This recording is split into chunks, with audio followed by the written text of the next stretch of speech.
జయతల Sadhguru pro మహారాజుకు, శ్రీకృష్ణ పరమాత్మకు, గీతా మాతాకు, పోచమ్మ అమ్మవారికి. 2వ అధ్యాయం 39వ శ్లోకం అమ్మ, నేను చెప్తా వినండి. ఏషా తే విహితా సాంఖ్యే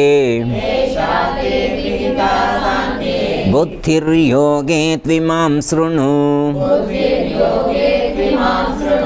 బుద్ధ్యా యుక్తో యయా పార్థ కర్మబంధం ప్రహాస్యసి.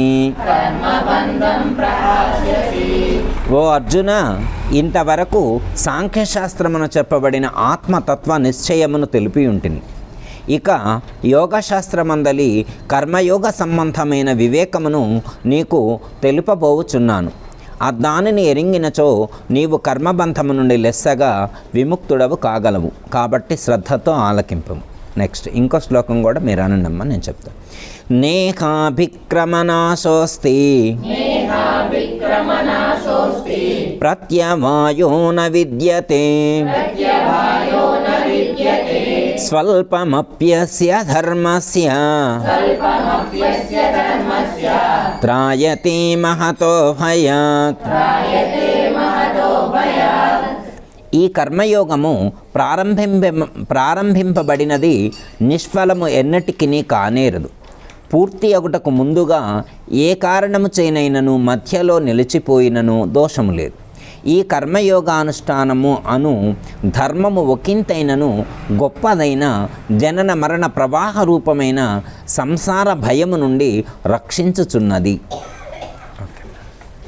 ఫస్ట్ 39వ శ్లోకం కొంచెం చెప్పుకొని మళ్ళీ తర్వాత 40వ శ్లోకం గురించి కొంచెం తెలుసుకునేటువంటి ప్రయత్నం చేయాలి.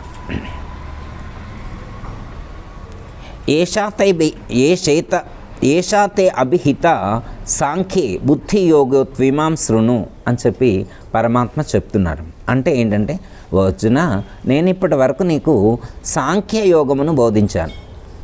అంటే సాంఖ్యశాస్త్రాన్ని అనుసరించి నీకు నేను ఒకంత జ్ఞానాన్ని నీకు అందజేశాను. అది నీకు అర్థమైందని నేను అనుకుంటున్నాను. ఎలాంటి జ్ఞానాన్ని చెప్పానంటే, సాంఖ్యయోగంలో చెప్పబడినటువంటి లేదా సాంఖ్యశాస్త్రంలో చెప్పబడినటువంటి ఆత్మతత్వ నిశ్చయమును ఏమని చెప్తున్నారంటే, ఆత్మతత్వ నిశ్చయమును నేను నీకు తెలిపి ఉన్నా, నీవు తెలుసుకొనున్నావు. కాబట్టి అంటే ఒక సబ్జెక్ట్ క్లియర్ అయిపోయిందని చెప్తున్నారు. పరమాత్మ ఏమని చెప్తున్నారంటే, ఒక సబ్జెక్ట్ క్లియర్ అయిపోయిందని చెప్తున్నారు. ఎప్పుడన్నా వినున్నారమ్మా సాంఖ్యయోగం గురించి? సాంఖ్యము అనేటువంటి శాస్త్రాన్ని ఎప్పుడైనా విన్నారా మీరు? వినలేదా? మనకి షడ్దర్శనాలని చెప్తారమ్మా, షడ్దర్శనాలని చెప్తారు. దాంట్లో యోగము సాంఖ్యము అనేటువంటివి కూడా ఒక 2 అనమాట. పూర్వమీమాంస, ఉత్తరమీమాంస, ఇట్లా మొత్తం 6 ఉంటాయి అనమాట సబ్జెక్ట్స్. వాటిల్లో సాంఖ్యము అనేటువంటిది ఒక సబ్జెక్ట్ అనమాట. ఈ సాంఖ్యము అనేటువంటిది మనకి భాగవతంలో కనిపిస్తుంది అనమాట.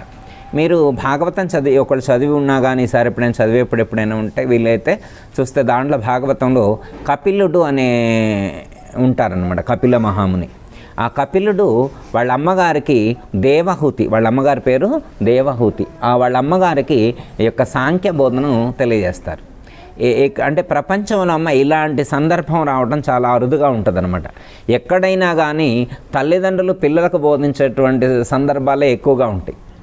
ఈ లోకంలో జ్ఞానాన్ని ఎవరైనా ఎలా అందిస్తారంటే, ఒక గురువు ఒక శిష్యుడికి అందించడం అది వేరు. గురువు శిష్యుల మధ్య వయో తారతమ్యం ఉండదనమాట. ఇక్కడ అంటే ఒక గురువుని శిష్యుని పరిగణలోకి తీసుకునేప్పుడు వయసును కాకుండా వాళ్ళ యొక్క జ్ఞానాన్ని పరిగణలోకి తీసుకుంటారు గురు శిష్యుల మధ్యన. కానీ ఒక తల్లిదండ్రుల యొక్క మధ్యలో, తల్లిదండ్రులు పిల్లల మధ్యలో చూసేప్పుడు ఎప్పుడైనా కానీ తల్లిదండ్రులు పెద్దవాళ్ళు, పిల్లలు చిన్నవాళ్ళు అనేటువంటి థాట్ తోటే ఉంటారు.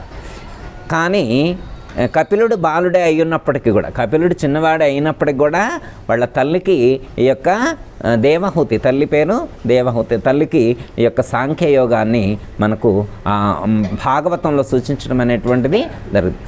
ఏమిటి సాంఖ్యయోగంలో ఏం చెప్తారంటే ఆత్మతత్వాన్ని చెప్తారు. సాంఖ్యంలో ఏం చెప్తారంటే ఆత్మతత్వాన్ని చెప్తారు.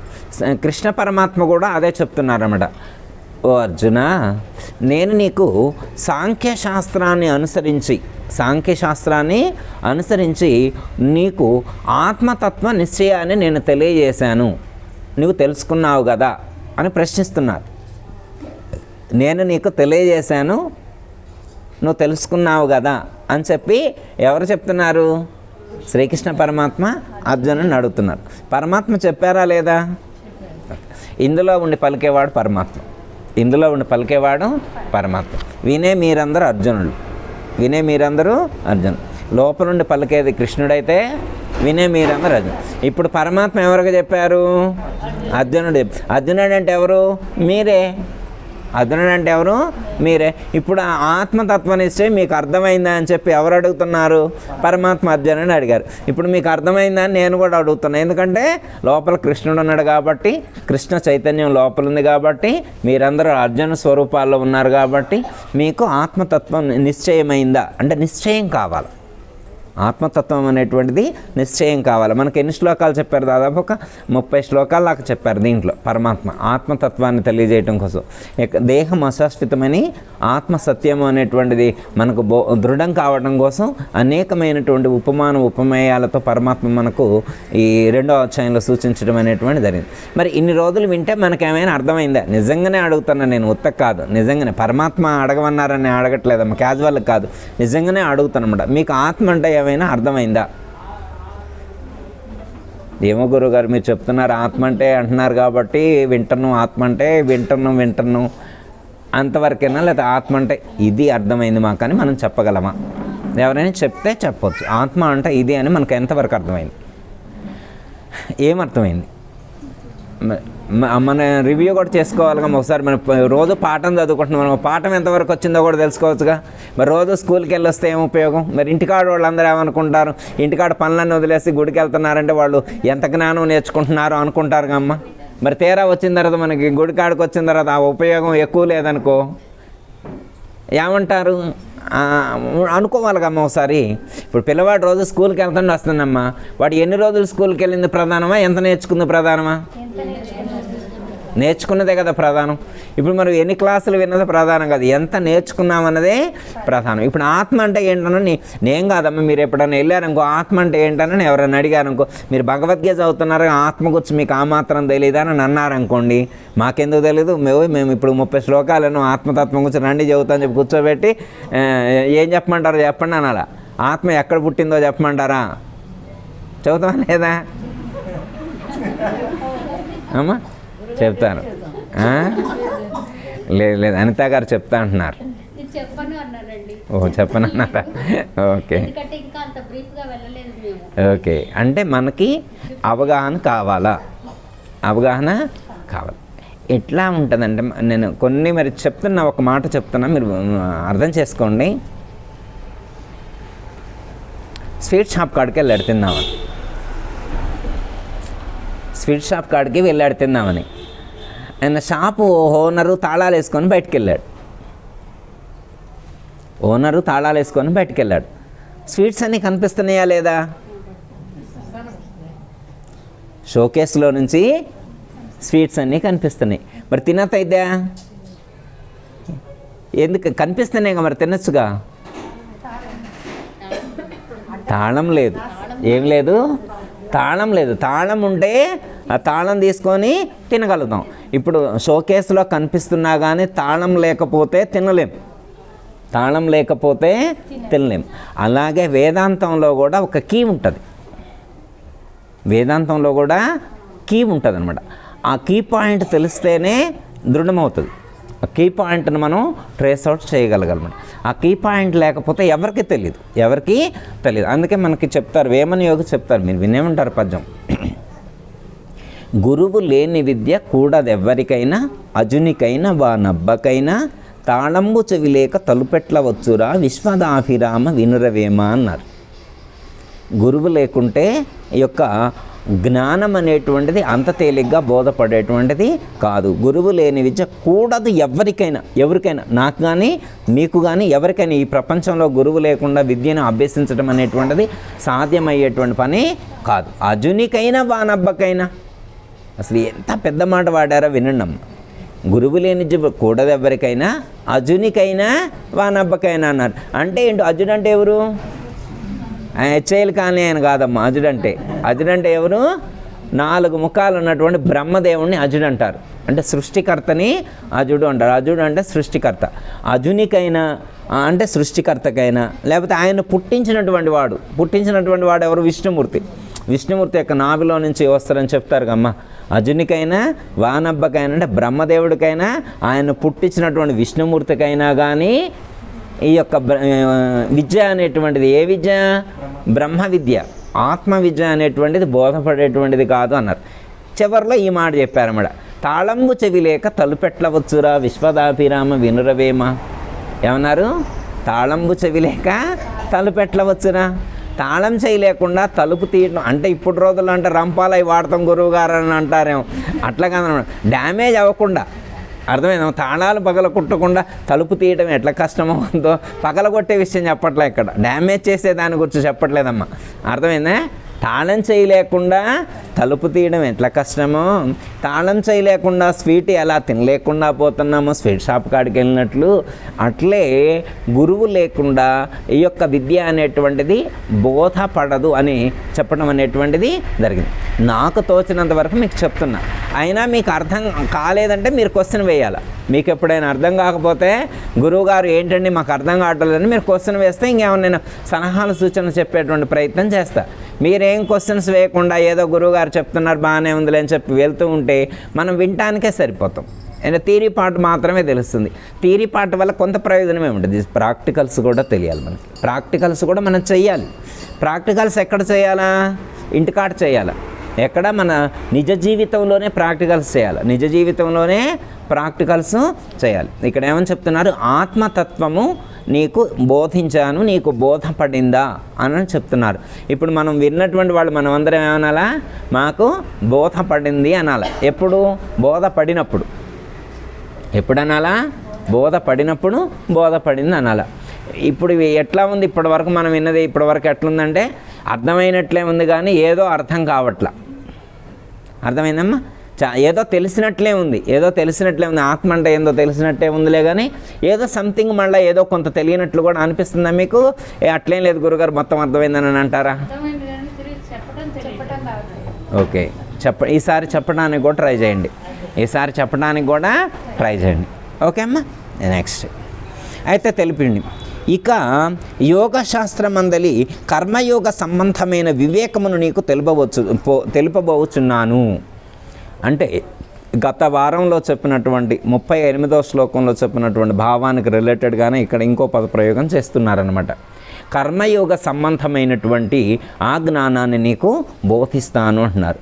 ఎలాంటి జ్ఞానాన్ని అంటే ఒక వివేకాన్ని, ఎలాంటిదంటే వివేకాన్ని, ఒక నాలెడ్జ్, ఒక జ్ఞానాన్ని నీకు నేను తెలియచేస్తున్నాను అన్నారు. అది బుద్ధి యోగంతో కూడి ఉన్నటువంటిది. బుద్ధ్యాయుక్తో యయా పార్థ అన్నారు. బుద్ధ్యాయుక్తో యయా పార్థ అంటే ఏంటి అంటే బుద్ధితో కూడి ఉన్నటువంటి జ్ఞానాన్ని నేను నీకు గైడ్ చేస్తాను, నేను నీకు సూచన చేస్తాను అన్నాడు. ఓకే, అలా సూచన చేస్తే నాకేంటి ఉపయోగం అంటే అప్పుడు కర్మ చేసి కూడా కర్మను అంటకుండా ఉండేటువంటి ఒక టెక్నిక్ అనేటువంటిది, కర్మ చేసి కూడా కర్మను అంటకుండా ఉండేటువంటి విధానాన్ని నేను ఇక్కడ నీకు సూచిస్తాను అని చెప్తున్నారు. మనకు కావాల్సింది కూడా అదే కదా. మనకు కావాల్సింది కూడా కర్మలైతే చేయాలి, పనులన్నీ చేయాలి, కానీ వాటిని అంటకుండా ఉండేటువంటి టెక్నిక్ ఏదైనా ఉంటే, వాటిని అంటకుండా ఉండేటువంటి విధానం ఏదైనా ఉంటే మనం కూడా ఫాలో అవ్వచ్చు. అవునమ్మా? చేయొచ్చా లేదా? చేయొచ్చు. అంటే ఇక్కడ 2వ అధ్యాయంలో 39వ శ్లోకంలో పరమాత్మ ఏమని చెప్తున్నానంటే, నాయన నీకు ఆత్మజ్ఞానం బోధపడింది కాబట్టి నీకు కర్మయోగాన్ని సూచన చేస్తాను అన్నారు. కర్మయోగమే ఎలా సూచిస్తాను అంటున్నారంటే, నీవు చేసేటువంటి కర్మయోగం ఎలాంటిదంటే చేసేటువంటి కర్మను యోగంగా మార్చుకోవటం. మనం చేసేటువంటి కర్మను యోగంగా మార్చుకోవటం. కర్మ అయితే చేయాలి కానీ అంటకుండా ఉండేటువంటి విధానాన్ని తెలుసుకోవాలి. ఏమి అంటకుండా ఉండాలి అంటే కర్మ కాదు, కర్మఫలం అంటకుండా ఉండేట్టు చేసుకోవాలి. ఏం చేయాలమ్మా? కర్మ చేయాలి కానీ కర్మఫలం అంటకుండా ఉండేట్టుగా చేయాలి. అప్పుడేం చేయాలి అంటే అకర్తభావంగా, కర్తృత్వం లేకుండా మనం కర్మలు చేయాలి. అంటే మనం పని చేయాలి కానీ నేను చేస్తున్నాను అనేటువంటి భావనతో కాకుండా పరమాత్మ యొక్క శక్తితో చేస్తున్నాను అనేటువంటి భావనతో చేయాలి. అందుకే మనం ఏమంటారు, ప్రతి కర్మ కూడా చేయగానే ఏమంటారంటే కృష్ణార్పణం, రామార్పణం అంటారమ్మ మీరు? అమ్మగారు కృష్ణార్పణం అంటే ఏ దేవుడు గొప్ప చెబుతారు? మొత్తం ఏ దేవుడు అక్కడ కృష్ణార్పణం, కృష్ణుడి అకౌంట్లో వేస్తారా? ఈ రెండు ఏ ఊరి అకౌంట్లో వేసినా వాళ్ళు తీసుకుంటారు, వాళ్ళు మహాత్ములు. అర్థమైందమ్మా? వాళ్ళ అకౌంట్లో వేయటం రావాలన్నమాట మూడు అంటే. అయితే ఇంకో ఒక మంచి ముఖ్యమైనటువంటి మాట ఒకటి గుర్తుంచుకోవాలి. అంటే ఏది చేసి ఆయన అకౌంట్లో అయినా తీసుకుంటారా? అమ్మ మనం ఒక రకం అన్నీ సత్కర్మలే చేయం కదా, అందరు సత్కర్మలే చేస్తారమ్మా. మరి దుష్కర్మలు చేసే వాళ్ళు కూడా ఉంటారుగా, మరి దుష్కర్మలు కూడా చేసి ఆయన అకౌంట్లో వేస్తే బాగానే ఉంటుందిగా. మరి అంత ఎందుకు? సత్కర్మలే చేసేయాల్సిన అవసరం ఏముంది?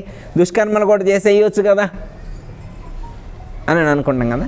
కానీ వేదాంతంలో చెప్పేటువంటి లాజిక్ ఏంటంటే, భక్తుడైనటువంటి వాడు బేసిక్గానే దుష్కర్మలు చేయడు.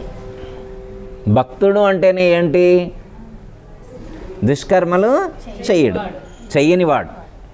నిరంతరం సదాలోచనతో ఉంటాడు, సత్కర్మలే చేస్తాడు. సదాలోచనతో ఉంటాడు, సత్కర్మలే చేస్తాడు. ఆ చేయబడినటువంటి సత్కర్మలు కూడా పరమాత్మకు సమర్పిస్తాడు, పరమాత్మ భావంతో చేస్తాడు, పరమాత్మకు సమర్పిస్తాడు. కాబట్టి చేసినా కానీ ఆ ఫలితాన్ని అంటాడు అని చెప్పడం అనేటువంటిది జరిగింది. అందుకే ఏమంటారంటే, పనులు మార్చుకోవాల్సినటువంటి అవసరం లేదు, కానీ ఆలోచనను మార్చుకోవాలని చెప్పారు. ఎత్కరోషి యదశ్నాసి యజ్ఞుహోషి దదాసి యత్ తపస్యసి కౌంతేయ తత్కురుష్వ మదర్పణం. తత్కురుష్వ మదర్పణం ఇదొక్క పదం గుర్తుంటే చాలు. ఏ పనైనా చెయ్యి. అది ఇందాక చెప్పుకున్నాం, ఫండమెంటల్ గుర్తైంది ఉందిగమ్మా. సత్కర్మలు మాత్రమే స్వీకరిస్తారు పరమాత్మ. మనం చేసే దుష్కర్మలతో వారికి సంబంధం లేదు. మనం దుష్కర్మలు చేసి సమర్పించకూడదు, సత్కర్మలు మాత్రమే. దుష్కర్మలు ఎందుకు సమర్పించకూడదు? ఏం గురువుగారు దుష్కర్మలు సమర్పిస్తే ఏమైంది అమ్మ? ఒక ఆయన కోపం వచ్చింది, 100 తిట్లు తిడదామనుకున్నాడు.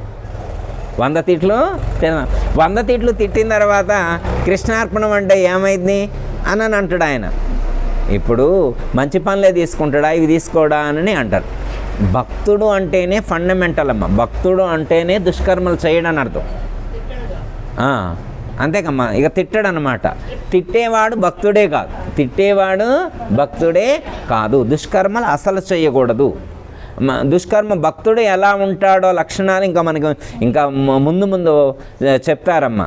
4వ అధ్యాయంలో చెప్తారు కొన్ని, లేకపోతే మనకి 12వ అధ్యాయంలో, 13వ అధ్యాయంలో, ఇట్లా కొన్ని అధ్యాయాల్లో చాలా మంచి లక్షణాలు చెప్తారు. భక్తుడు ఎలా ఉంటాడు, ఎన్ని లక్షణాలు ఉంటే భక్తుడు అవుతాడు అని మనకు చెప్తారనమాట. అవన్నీ మనం భక్తులు అవునా కాదా అప్పుడు మళ్ళీ లీస్ట్ రాసుకోవాలన్నమాట. లీస్ట్ రాసుకొని మన ఎన్ని లక్షణాలు మనకు ఉన్నాయో చూసుకొని మనం ఎంతవరకు భక్తులమైనమో తేల్చుకోవచ్చు. ఉండాలిగమ్మ. మరి ఇవన్నీ ఉన్నవాడు భక్తుడు అవుతాడు అన్నారనుకోమ్మ. అవన్నీ మన దగ్గర ఎన్ని ఉన్నాయో చూసుకొని అన్నీ వచ్చిన తర్వాత అప్పుడు బొట్టు పెట్టుకోవాలి, నేను భక్తుడయ్యా అని. ఓకే, అది అంటే దుష్కర్మలు చేయకుండా ఉండాలి, సత్కర్మలు చేయాలి, కానీ అది పరమాత్మకు సమర్పించాలి. ఎప్పుడైతే సత్కర్మలు చేసి పరమాత్మకు సమర్పిస్తామో అప్పుడు ఆ కర్మలు చేసి కూడా వాటి యొక్క ఫలితాన్ని మనం అంటాము. అంటే నేను చేస్తున్నాను అనేటువంటి భావన లేకుండా ఉండాలి. నేను అనేటువంటి అహం స్ఫురణ అక్కడ స్పృశించకూడదు. అహం అనేటువంటి స్ఫురణ లేకుండా ఉండాలి. నేను, నాది అనేటువంటి అహంకారం, మమకారం లేకుండా మనం కర్మలు చేయాలి. చేసే ప్రతి కర్మ కూడా దైవభావంతో చేసినట్లయితే ఆ కర్మ చేసి కూడా ఆ ఫలితాన్ని మనం అంటాము అని చెప్పటం అనేటువంటిది. అంటే ఏం చేయాలంటే ఇక్కడ పని కాదు మానుకోవాల్సింది, ఆలోచన విధానంలో మార్పు తీసుకొస్తే సరిపోతుంది. పనులు ఆపాల్సినటువంటి అవసరం లేదు, కర్మలు ఆపాల్సినటువంటి అవసరం లేదు. ఎందుకంటే మనం కర్మలు ఆపటానికి వీల్లేనటువంటిది. మనం ఏ కర్మలు ఆపగలుగుతామమ్మా? అమ్మగారు కర్మలు ఆపే అవకాశం ఉందా? కర్మలు ఆపే అవకాశం లేదు. కాకపోతే కర్మలు చేయాలి, కానీ కర్మఫలాలు మనం అంటకుండా ఉండేటువంటి విధానాన్ని ఏమైనా పరమాత్మ చెప్పినట్లుగా మనం తెలుసుకొని ఆ పద్ధతిగా మనం నడిచినట్లయితే కర్మలు చేసి కూడా వాటిని అంటకుండా మనం ఉండొచ్చు. ఓకే, చిన్న ఎగ్జాంపుల్ ఎప్పుడు మీరు విన్నదే అయినా కానీ మళ్ళీ ఒకసారి గుర్తు చేస్తాం ఈ సందర్భంలో. శివాజీ మహారాజు విన్నారమ్మ పేరు? శివాజీ మహారాజ్. ఏ రాష్ట్రం ఆయన గారిది? మహారాష్ట్ర. మహారాష్ట్ర ఆయన గారిది. వాళ్ళ గురువు గారి పేరు తెలుసమ్మా? అమ్మగారు కాదు, మీరు చెప్పాలి. గురువు గారి పేరు తెలుసమ్మా? మరి రాధకి కావాలి తెలుసా? తెలీదు. సమర్థ రామదాస్ గారు. శివాజీ గారి గురుగారి పేరు సమర్థ రామదాస్ గారు. అయితే శివాజీ గారికి ఆయన మంచి క్షత్రియుడు కదా, రాజ్యాన్ని పరిపాలించేటువంటి రాజు కదా. ఆయన వాళ్ళకి ఉద్దేశం ఎట్లుంటుందంటే రాజ్యాన్ని ఎస్టాబ్లిష్ చేయాలని, రాజ్యాన్ని విస్తరింప చేయాలి అనేటువంటి కోరిక వాళ్ళకు ఉంటుంది. ఒకానొక సందర్భంలో ఆయన శివాజీ గారు రాజ్యాన్ని విస్తరింప చేయాలి అనేటువంటి థాట్తో ఉంటాడు. ఉన్నటువంటి పెద్ద రాజ్యంలో ఉన్నటువంటి ప్రముఖులు దాన్ని గుర్తిస్తారు. మళ్ళీ రాజ్య విస్తరణ కార్యక్రమం పెడితే మళ్ళీ రాజ్యాల మీదగా దండెత్తిపోతే ఎంత ప్రాణ నష్టం జరుగుద్ది, ఎంతమంది చనిపోతారు, ఇదంతా అవసరమా, ఇప్పుడు మనకి ఏం తక్కువ ఉంది, ఇంత రాజ్యంతో మనం సరిపెట్టుకోలేమా అని చెప్పి అక్కడ ఉన్నటువంటి ప్రముఖులు కొంతమందికి అనిపించి మరి చెబుదాం, శివాజీకి చెబుదాం అనుకుంటారు. వీళ్ళు చెప్తే ఆగుతారమ్మా? ఆయన కింద పనిచేసే వాళ్ళు చెప్తే వింటారా? వినరు కదా.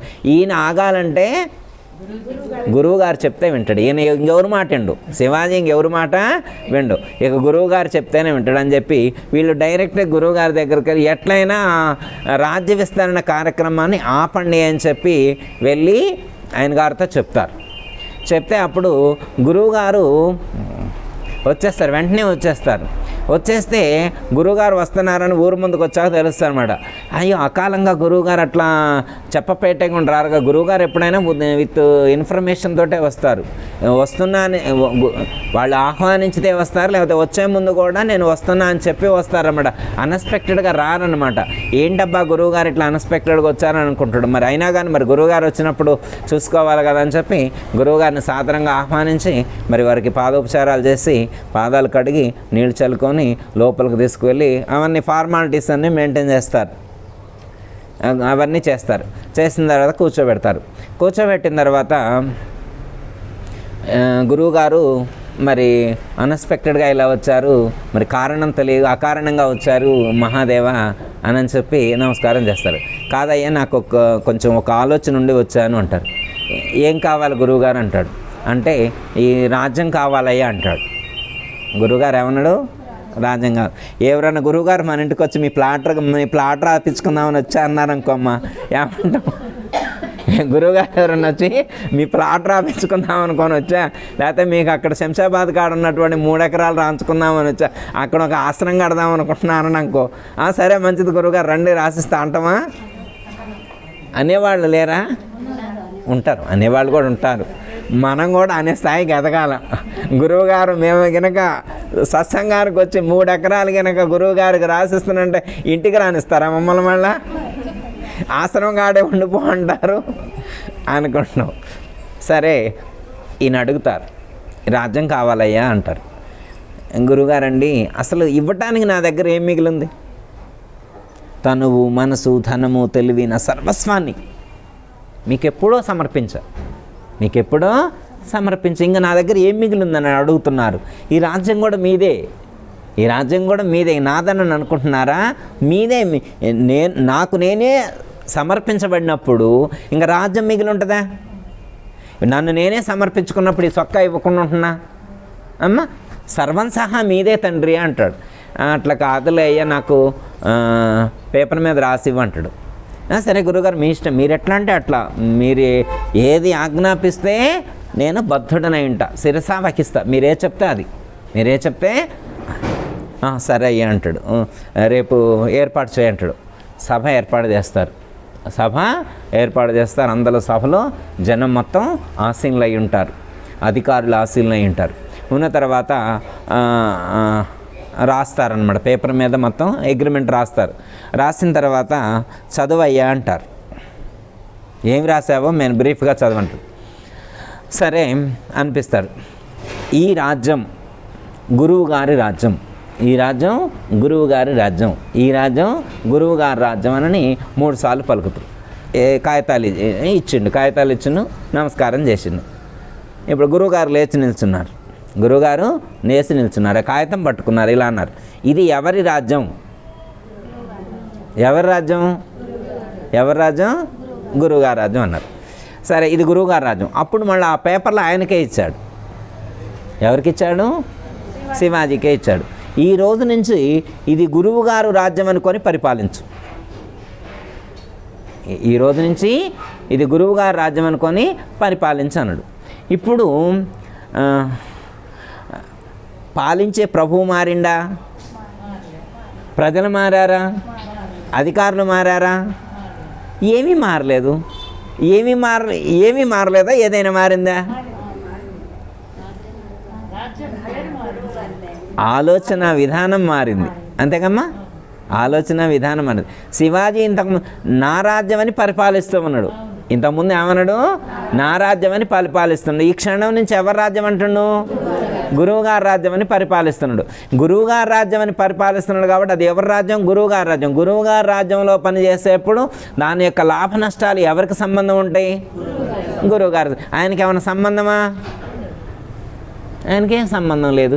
ఇంతకుముందు పరిపాలించింది ఆయనే, ఇప్పుడు పరిపాలించింది ఆయనే. ఇంతకుముందు ఏముంది? కర్తృత్వం ఉంది. ఇప్పుడు కర్తృత్వం లేదు. ఇప్పుడేం లేదు? కర్తృత్వం లేదు. నాది అనేటువంటి అహంభావన లేదు. నేను నాది అనేటువంటి అహంకారం కానీ మమకారం కానీ లేదు.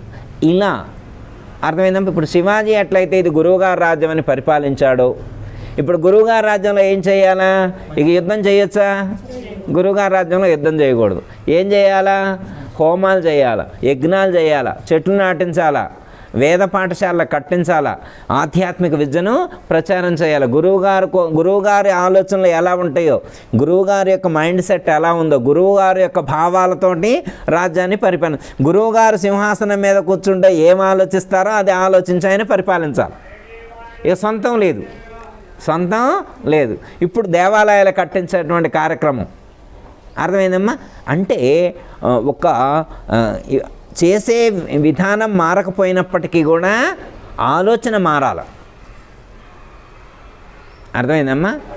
పరమాత్మ చెప్పేటువంటిది ఏంటంటే కర్మ చేసి కూడా కర్మని అంటకుండా ఉండేటువంటి వివేకం ఏదైతే ఉన్నదో, ఆ జ్ఞానం ఏదైతే ఉన్నదో ఆ జ్ఞానాన్ని పెంపొందింప చేసుకోవాలి అని చెప్తున్నారు. ఓకే. ఇప్పుడు మరి శివాజీ కథ విన్నాం మనం. శివాజీ కథ వింటే మనకేం ఉపయోగం? ఏ అమ్మగారు, శివాజీ కథ వింటే మనకేం ఉపయోగం? ఇప్పుడు శివాజీ ప్లేస్లో మనం కూడా మారితే, ఇప్పుడు మనం సరే, ఇప్పుడంటే సమర్థ రామదాస్ గారు లేరు కాబట్టి ఇప్పుడు అమ్మవారు అనుకోండి, లేదా శ్రీకృష్ణ పరమాత్మ అనుకోండి. గురువుగా ఎవరిని అనుకుందాం?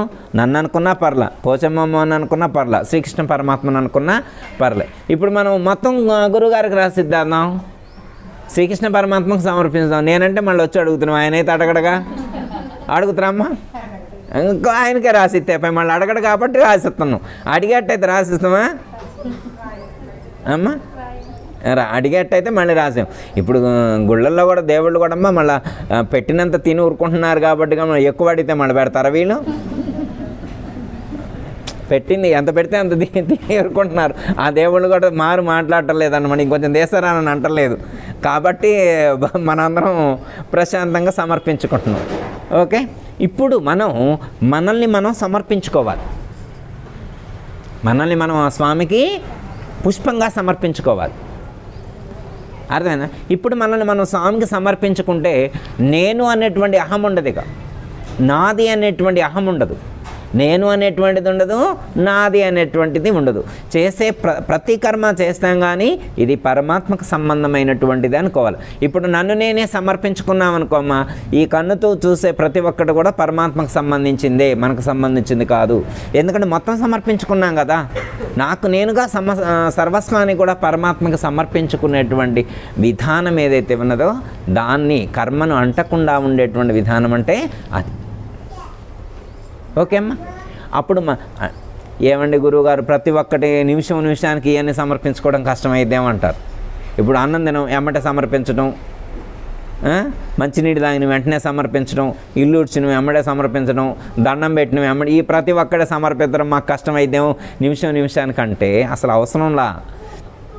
జీవితాంతం మొత్తానికి ఒక్కసారే సమర్పించవచ్చు. జీవితం మొత్తానికి ఎన్నిసార్లు ఎన్ని ఉన్నాయి మన దగ్గర? ఎన్ని కళ్ళు ఉన్నాయమ్మా? 2. ఎన్నిసార్లు సమర్పిస్తాం? ఒక్కసారిగా సమర్పించేది. మనం ఒక్కసారి రెండోసారి సమర్పించడానికి వాళ్ళు ఉంటాయిగా, ఒకసారి ఇచ్చేసినాయిగా. ఎంతమంది దేవుళ్ళకి ఇస్తాం? ఒక్క దేవుడికే ఇవ్వగలుగుతాం ఏదైనా. ఇప్పుడు మన దగ్గర ఎన్ని మనసులు ఉన్నాయి? 10 మనసులు అయితే లేవుగా, ఒక్క మనసు ఉంది. ఆ ఒక్క మనసు ఎప్పుడో అమ్మవారికి ఇచ్చేసాను, పోచమ్మ అమ్మగారికి ఇచ్చేసినాం అనుకో అమ్మ, లేదా ప్రమేలమ్మ అమ్మగారికి ఇచ్చారనుకో, ఒకవేళ ఈ అమ్మగారికో అమ్మగారికో ఇచ్చారనుకో అమ్మ, ఇస్తే ఇప్పుడు ఎన్ని మనసులు ఉన్నాయని ఇంకోసారి ఇస్తాం? ఒక్కసారికి ఇచ్చేది. అంటే ఇచ్చిన తర్వాత మన దాని మీద మన వెనక్కి తిరిగి తీసుకోకూడదు. అంటే అలాంటిది ఇవ్వటం అంటే అట్లే అనుకుంటున్నాను నేను. మళ్ళీ రిటర్న్ తీసుకునే టైప్ ఇచ్చినవా? గుడికి వచ్చినప్పుడు మాత్రం ఇక్కడ రాంగులోనే అమ్మగారు తీసుకోండి, 1 గంట సేపు ఉంచుకోండి, తర్వాత వెళ్ళినప్పుడు తీసుకువెళ్తా అంటమా? అది దానం కిందకి వచ్చిద్దా? అది దానం కిందకి ఇస్తే ఇవ్వాలి. ఎలా ఇవ్వాలంటే సంపూర్ణంగా సమర్పించుకోవాలి. సమర్పించుకున్న తర్వాత ఇప్పుడు ఈ శరీరాన్ని, మనసుని అమ్మవారికి సమర్పించామనుకో అమ్మ, మరి వీటితో ఎలాంటి పనులు చేయాలా? శివాజీ మహారాజు వాళ్ళ గురువుగారికి సమర్పించిన తర్వాత రాజ్యాన్ని, ఆ రాజ్యంలో అన్నీ కూడా సత్కార్యక్రమాలే చేశారు. ఎందుకంటే గురువుగారి రాజ్యం కాబట్టి. ఇప్పుడు ఈ శరీరం ఎవరిది? గురువుగారి శరీరం. ఇందులో ఉన్న మనసు ఎవరిది? గురువుగారు. అంటే అమ్మవారి శరీరం, అమ్మవారి మనసు. ఇప్పుడు ఈ అమ్మవారి శరీరంతో, అమ్మవారి మనసుతో ఏం చేస్తావో నువ్వు ఆలోచించుకో. ఇప్పుడు మరి అమ్మవారి శరీరాన్ని గుడికి తీసుకొస్తావా, సినిమాలకు తీసుకెళ్తావా అమ్మా? అమ్మవారి మనసుతో సీరియల్ చూసి వస్తావా, అమ్మవారి టెంపుల్కి తీసుకొస్తావా, పార్కుల్లో తిప్పుతావా, దీన్ని దేవాలయాల చుట్టూ ప్రదక్షిణ చేపిస్తావా, పార్కుల్లో తిప్పుతావా? మీ ఇష్టం. ఈ శరీరాన్ని వారికి ఇస్తే మరి వారి ఇష్ట ప్రకారం చేయాలి. అర్థమైంది? ఇప్పుడు మనం ఒక బైండవర్ అయినప్పుడు, ఒక చోట బాండింగ్ ఏర్పడినప్పుడు మనం దాన్ని కనెక్ట్ అయ్యి ఆ పద్ధతితో జీవించగలగాలి కదా. సమర్పించాము అంటే సమర్పించిన భావంతో జీవించగలగాలి కదా. చాలామంది ఏంటంటే అది సమర్పించటమే తెలియదు. ఒకవేళ సమర్పించిన తర్వాత కూడా నామినల్గా ఉంటారన్నమాట, ఏదో క్యాజువల్గా సమర్పించినట్టుగా ఉంటారు. అలా సమర్పించబడినటువంటిది సమర్పించబడినట్లే కాదు. ఇస్తే పూర్తి హక్కులతో రాసివ్వాలి. అమ్మవారికి ఎలా ఇవ్వాలా? పూర్తి హక్కులతో రాసి. ఏమండి గురువు గారు, మా మనసు అమ్మవారు తీసుకుంటుందా మేము ఇస్తే మాత్రం? అమ్మ మరి అంతేకమ్మా. ఇప్పుడు ఒకళ్ళు ఓ పుష్పం తీసుకొచ్చి అమ్మవారికి ఇచ్చారనుకోమ్మ, తీసుకుంటారా తీసుకోరా? తీసుకోరా అమ్మ? ఎంతకు పెట్టారు కమ్మా ఇక్కడ పుష్పాలు తీసుకుంటారు కదా. మా పుష్పాలు అంటే కల్మషం లేని కాబట్టి తీసుకొచ్చి, సువాసన వెదజల్లుతూ ఉంటాయి కాబట్టి తీసుకొస్తే తీసుకుంటారు. అర్థమైందమ్మా? సువాసన వెదజల్లే పుష్పాన్ని అయితే తీసుకుంటారు. మరి మనస్సును కూడా అంత నిర్మలమనర్చి, ఒక పుష్పంలాగా మలచి, నిర్మలమైనటువంటి పుష్పంలాగా మనసును తయారు చేసిస్తే తీసుకుంటారు. లేకపోతే వారేం చేసుకుంటారు?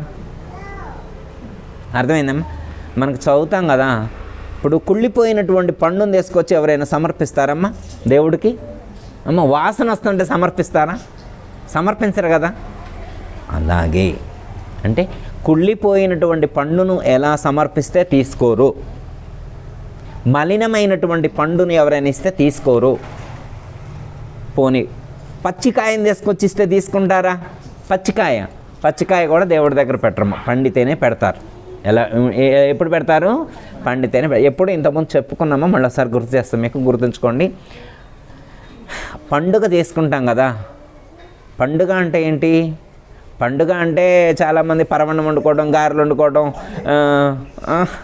సంథింగ్ దద్దోజనం, పులిహార ఇవి వండుకొని పండుగ అంటే అది కదా. సెలబ్రేషన్ అంటే మీరు పండగ చేసుకోలేదు అంటారు. పండగ చేయటం అంటే ఏంటి? 4 రకాలు వండుకొని తింటే పండగ. అందులో మీరు పండగ చేయట్లేదా అంటారు. పండగ చేసేదానికి చెయ్యని దానికి ఏంటి తేడా అంటే వాళ్ళు ఏం వండట్లేదు. అర్థం? వాళ్ళు గారెలు కూడా అంటారు. కనీసం పెసరగారెలో, మినపగారెలో, అరిసెలో, లడ్డూలో, పులిహారో, దద్దోజనమో ఏదో ఒకటి వండితే పండగ చేసుకున్నట్టు. అదేనమ్మ మనకు తెలిసింది. మనకు కాదులేమో, మన భక్తులు మనకి ఇంకెక్కువ తెలుసు. మామూలు వాళ్ళు అని అనుకుంటారు. పండగ చేసుకున్నారా లేదా అనేది వాళ్ళు వండే వంటల మీద ఆధారపడి ఉంటుంది ఆ పండగ.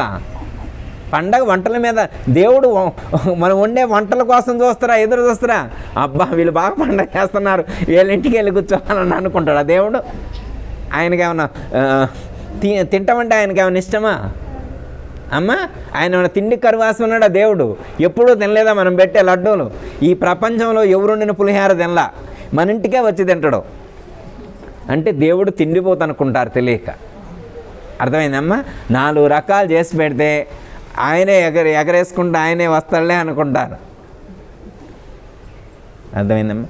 దేవుడు మనం వండే వంటల కోసం రాడు, మనం పెట్టే ఫుడ్ కోసం రాడు.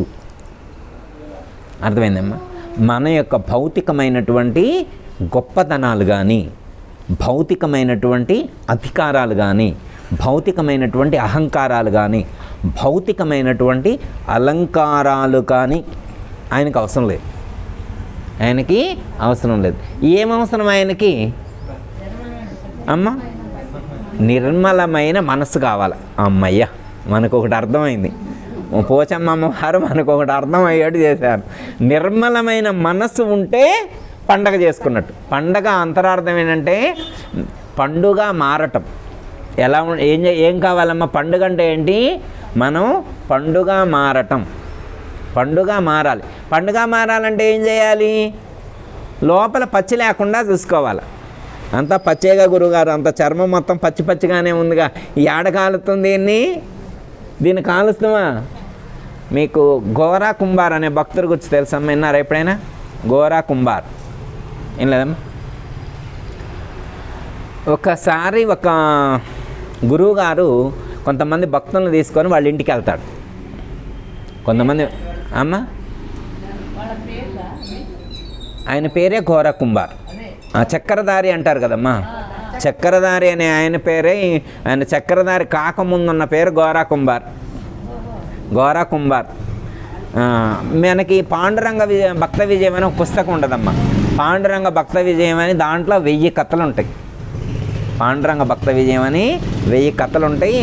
108 కథలు ఉన్న పుస్తకాలు కూడా మార్కెట్లో వస్తున్నాయి. రోహిణి పబ్లికేషన్స్ అని వాళ్ళు అమ్ముతారు, వాళ్ళ దగ్గర ఉంటాయి. ఇప్పుడు కావాలంటే చదువుకోవచ్చు. నర్సీ మెహతా, జానాభాయి ఇట్లాంటి వాళ్ళందరూ చరిత్రలు దాంట్లో ఉంటాయి అన్నమాట. మనం చదివితే మనకు అర్థమైంది. జ్ఞానదేవుడు ఇట్లాంటి వాళ్ళందరూ దాంట్లో ఉంటారు మనకి పాండురంగ భక్త విజయంలో. వాళ్ళల్లో గోరా కుంభార్ అనేటువంటి భక్తులు కూడా కథను అనమాట. వాళ్ళ ఇంటికి గురువు గారు కొంతమంది భక్తులను తీసుకొని వస్తారు. భక్తులను తీసుకొని వస్తే ఏమైందంటే గురువుగారు అంటాడు, అయ్యా వీళ్ళందరూ ఒకసారి టెస్ట్ చేయంటాడు. ఆయన కుండలు చేసేవాడు. అనమాట. ఆయనకి కొంచెం అవగాహన అనమాట. కుండ కాలింది లేని ఆయన గుర్తించగలుగుతారు అనమాట. ఆ వచ్చిన వాళ్ళందరినీ ఆయన కుండలో తయారు చేసేప్పుడు ఇంత స్టిక్ ఉంటుంది కదా, పెడస ఏదంటారనమాట, అది ఉంటుంది, చేతిలో పట్టుకుంటుంది. వచ్చిన వాళ్ళందరినీ ఒక్కొక్కరిని లోపలికి వచ్చే ముందు వంగబెట్టి ఇట్లా సరిసేవాడు అనమాట. ఇది కాలిన కుండ లోపల పోంటాడు, ఇది కాలిన కుండ లోపల ఉంటాడు. ఇంకొకటి వచ్చిండు, రా అంటాడు, వంగు అంటాడు, ఇట్లా అంటాడు, ఇది కాలిన కుండ అని లోపలకు పంపిస్తాడు. అర్థమైందమ్మా? అయితే ఒక ఆయన జ్ఞానదేవుడు అని ఉంటాడు. ఒక భక్తుడు వస్తాడు, ఆయన వంగుండి ఇలా కొట్టబోతే ఇట్లా నిల్చుంటాడు. అయినా కానీ వంగు అని ఇలా కొడతారు. గురువుగారు ఇది కాలని కుండ అంటాడు. ఆయనకేం తెలుసు, పెడస తీసుకొని ఎట్టగొలుతున్నట్టే కాలనకుండా ఎడ తెలుస్తుంది అని అనుకున్నాడు. ఇది కాలని కుండ అన్నాడు. నీకెలా తెలుసు కాలలేదని అంటాడు. ఇది కాలలేదు అంటాడు. కాలలేదంటే ఎలా అంటాడంటే, ఈయనంటాడంటే నేను డైరెక్ట్గా రోజు పాండురంగ స్వామితోటే మాట్లాడతా. అట్లాంటి నన్నే నువ్వు కాలేదని అంటావా? వీళ్ళందరూ కాలినోళ్ళ, వీళ్ళంత గొప్ప జ్ఞానంలా, నేనంత జ్ఞానం లేనున్నా, నేను డైరెక్ట్గా రోజు పోచమ్మ అమ్మవారితోనే మాట్లాడుతూ అంటాడు. మనమైతే పోచమ్మ అమ్మవారితో అంటాం, ఆయనైతే పాండురంగ స్వామితో మాట్లాడుతున్నాడు. అయితే ఈయన ఏమంటాడంటే, నువ్వు వెళ్ళి ఆ పాండురంగ స్వామిని అడుగుపో, నువ్వు కాలనకుండానని. పాండురంగ స్వామి కూడా చెప్తాడు, నువ్వు కాలనకుండానే చెప్తున్నా అంటాడు. అట్లా చెప్తురా, అసలు నేను ఒప్పుకోను అంటాడు. ఇప్పుడు ఎవరైనా రోజు వచ్చి అమ్మవారితో మాట్లాడే వాళ్ళు ఉన్నారనుకో, అమ్మ పోచమ్మ అమ్మవారితో మాట్లాడే వాళ్ళు ఉన్నారనుకో, మన భక్త సమాజంలో ఉన్నాయి, వాళ్ళని కాలేదని అంటామా? వాళ్ళు జ్ఞానులు కాదని అనగలమా? కానీ అక్కడ అన్నారు, పాండురంగ స్వామి డైరెక్ట్గా మాట్లాడినా కానీ కాలలేదు అంటాడు అనమాట. నువ్వు ఇంకా అంత పరిణితి సాధించలేదు అంటాడు.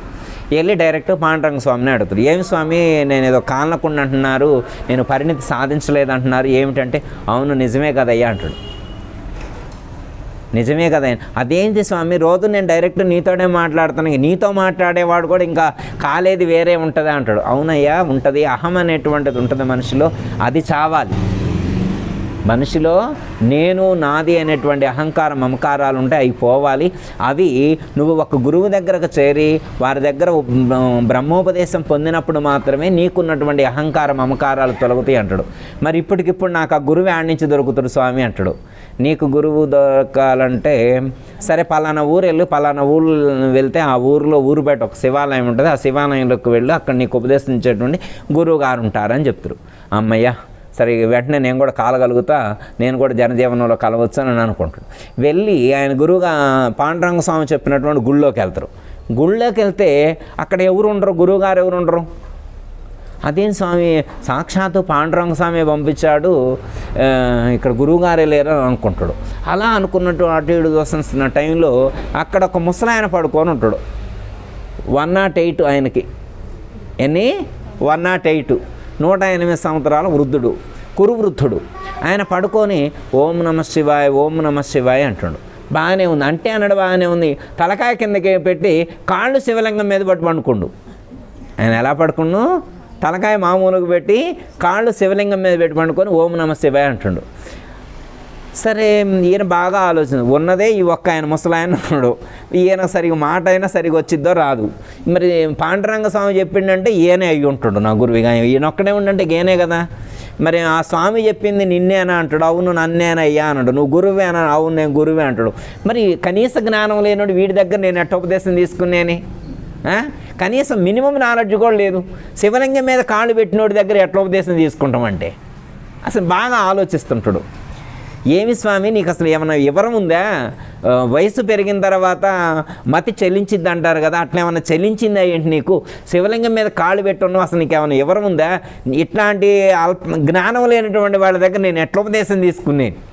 ఆ స్వామి ఇక్కడ పంపించండి అని చెప్పి ఈయన తన ఫీలింగ్ని ఎక్స్ప్రెస్ చేస్తే అప్పుడు అంటాడు, అయ్యా నాకు కళ్ళు లేనోడిని, పెద్ద వయసు వాడిని, మరి ఒకవేళ ఈ కాళ్ళు అక్కడ పొరపాటున అక్కడ పెట్టుంటా, ఒకళ్ళు నీ చేతనైతే శివుడు లేని కాడ కాళ్ళు పెట్టు.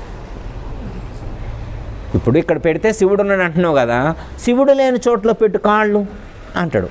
ఇదేదో బాగానే ఉంది, ముసలోడు తెలిగి పెట్టినాం కూడా అని చెప్పి వేసి కాళ్ళు తీసి ఇంకో చోట పెడతా. అక్కడ పెడితే అక్కడ ఇంకో శివలింగం వచ్చింది, అక్కడ తీసి ఇంకో చోట పెట్టింది, ఇంకో శివలింగం వచ్చింది. అంటే ఏంటి అర్థం, అది అంతా శివమయం. శివుడు లేని చోటు లేదని తెలుసుకోవటమే పండటం. పండగ ఎప్పుడు చేసుకోవాలంటే శివుడు లేని చోటు లేదు ఈ జగత్తంతా, ఈ జగత్తు మొత్తంలో శివుడు లేని చోటు లేదని చెప్పి తెలుసుకొని సర్వంలో శివుణ్ణి దర్శించేవాడు ఎవరైతే ఉంటారో వాడు పండుగ చేసుకోవాలని అర్థం. పండుగ అంటే ఏంటి, పచ్చిదనం లేకుండా ఉండటం. పచ్చి అంటే ఏంటి గురువు గారు, పచ్చి అంటే పట్టుకుంటే పచ్చిగా మెత్తగా ఉంటే పచ్చా, లేకపోతే బాగా కాలి గట్టిగా తయారైతే అనుకుంటారు. అట్లా అనుకుంటే అస్థిపంజరాలను చూడాలా, కండ లేని వాళ్ళు ఉంటారు కదా, కండ లేని వాళ్ళని చూస్తే అట్లా గట్టిగా ఉంటారేం గురువుగారు అనుకున్నా, అట్లా అమ్మ అట్లా కాదు. ఏంటంటే లోపల అరిషడ్వర్గాలు కానీ అష్టమదాలు కానీ ఈశ్వరత్రయాలు వాసనత్రయాలు మనకు చెప్తారు కమ్మా, గుణాలు చాలా చెప్తారు కదా.